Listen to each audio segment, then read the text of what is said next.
오늘은 체내 효소와 적게 먹는 습관의 중요성에 대해 생각해 보겠습니다. 며칠 전에 고향 금오도 친구들 만나 행복한 시간을 보냈더랬습니다.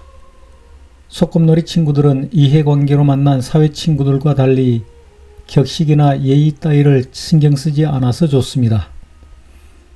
만나자마자 동심으로 돌아갈 수 있어서 좋습니다.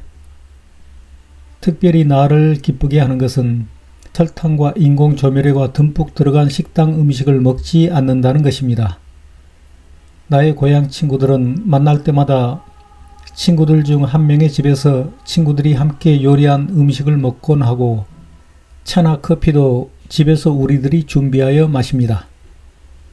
맛집이니 뭐니 따위의 식당을 꺼려하는 나로서는 이러한 고향 친구들이 너무 좋답니다. 그런데 유쾌하고 행복한 분위기에 취했던 탓인지 아니면 친구들의 음식 솜씨가 너무 좋았던 탓인지 아니면 내가 아직도 과식하던 옛 습관을 버리지 못했기 때문인지 어쩌면 그 모두의 이유 때문이겠지만 그만 너무 많이 먹어서 배탈 설사가 나고 말았습니다. 친구들은 걱정하며 약을 권했지만 자가치유 능력을 믿고 있는 나인지라 그리고 모든 약은 체내 효소의 활동을 방해한다고 믿고 있기에 약을 먹지 않고 친구들과 헤어지고 나서부터 19시간 동안 단식을 하여 설사를 멈추게 만들었습니다. 앞으로는 아무리 기분이 좋고 맛있는 음식이 눈앞에 있어도 적게 먹는 습관을 들여야겠습니다. 120살까지 건강하고 가늘고 길게 살아야 하니까요. 그럼 설사로 고생하는 동안 유튜브를 통해 배웠던 건강 정보를 소개하며 오늘 영상을 마치겠습니다. 감사합니다. 체내 효소라는 게 있는데 이건 아예 태어날 때부터 그 숫자가 정해져 있다고 합니다. 정해져 있기 때문에 이걸 적당히 아껴 써야 건강하게 수명을 오래 끌고 갈 수 있는 건데 이걸 모르고 마구 사용하고 소비해버리니 답답하다고요. 단백질과 탄수화물, 지방이 여러 단계를 거쳐 에너지로 바뀌는 화학 반응이야말로 생명활동의 정체이다. 이렇게 중요한 일련의 화학 반응을 일으키는 촉매가 바로 효소이다. 촉매란 자신은 변화하지 않으면서 주변 물질의 화학 반응을 촉진하는 물질이다. 영양소라는 연료를 적당한 크기로 분해 및 소화해서 흡수하고 그중 몸에 필요한 것은 이용하고 불필요한 것은 배설하는 과정이 필요하다. 그것이 대사다. 한마디로 효소, 대사효소는 생명활동을 원활하게 처리하는 작업원이다. 배터리가 없으면 가솔린이 연소되지 않듯 효소가 없으면 단백질도, 당질도, 지방도 에너지로 전환되지 못해서 우리는 생명을 유지할 수 없게 된다. 체내 효소는 평생 생산되는 양이 정해져 있다. 또한 하루의 생산량까지 정해져 있다. 재미있는 점은 하루에 만들어지는 일정량을 우리 몸은 소화와 대사에서 나눠 쓰고 있다는 사실이다. 소화와 대사 모두 인간의 생명활동에서 없어서는 안 되는 중요한 작용인데 체내 효소가 균형을 맞춰가며 두 작용 모두에 관여하고 있는 것이다. 여기에서 우리가 확실히 알아야 될 사실은 소화에 쓰이는 체내 효소의 비율이 낮아야 건강하다는 점이다. 하루에 생산되는 체내 효소의 대부분을 소화에 빼앗기면 대사가 정체돼 버리기 때문이다. 조금 억지스러운 면은 있지만 체내 효소를 소화에 낭비하는 것은 가정으로 치면 생활비를 탕진하는 것과 비슷하다. 대사 효소의 작용은 생명활동 그 자체라고 해도 과언이 아니다. 인간이 건강하게 사느냐 아니냐는 대사 효소의 작용에 달려있다. 그러니 체내 효소를 소화 효소로 소모해서는 안 된다. 대사 효소가 부족하면 그것이 근본 원인이 되어 온갖 질병이 생긴다.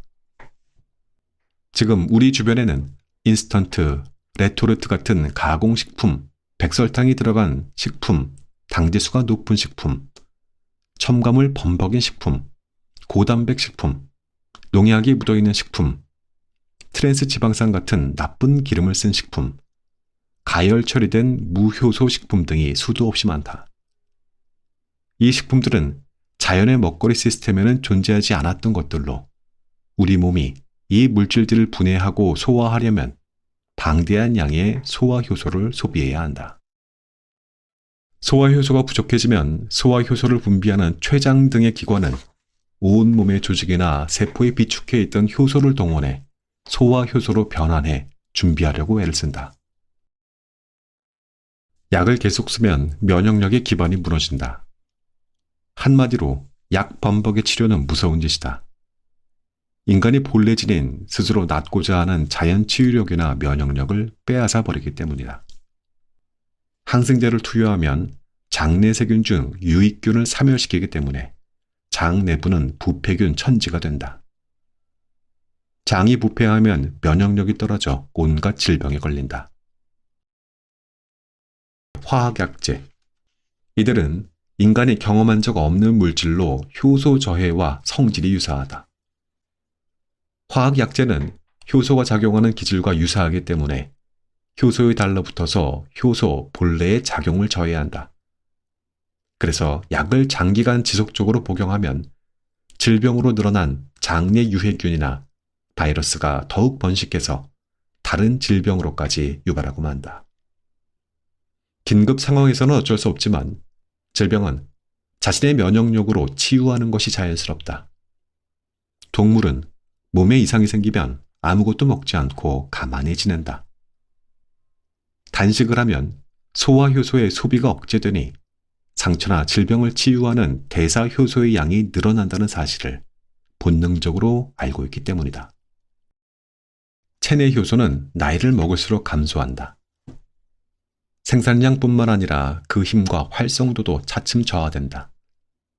요컨대 내 몸이 만든 효소인 체내 효소는 나이와 함께 양도 질도 점점 떨어진다. 건강하게 살려면 체내 효소가 약해지는 것을 막고 부족한 양은 보충해줘야 한다.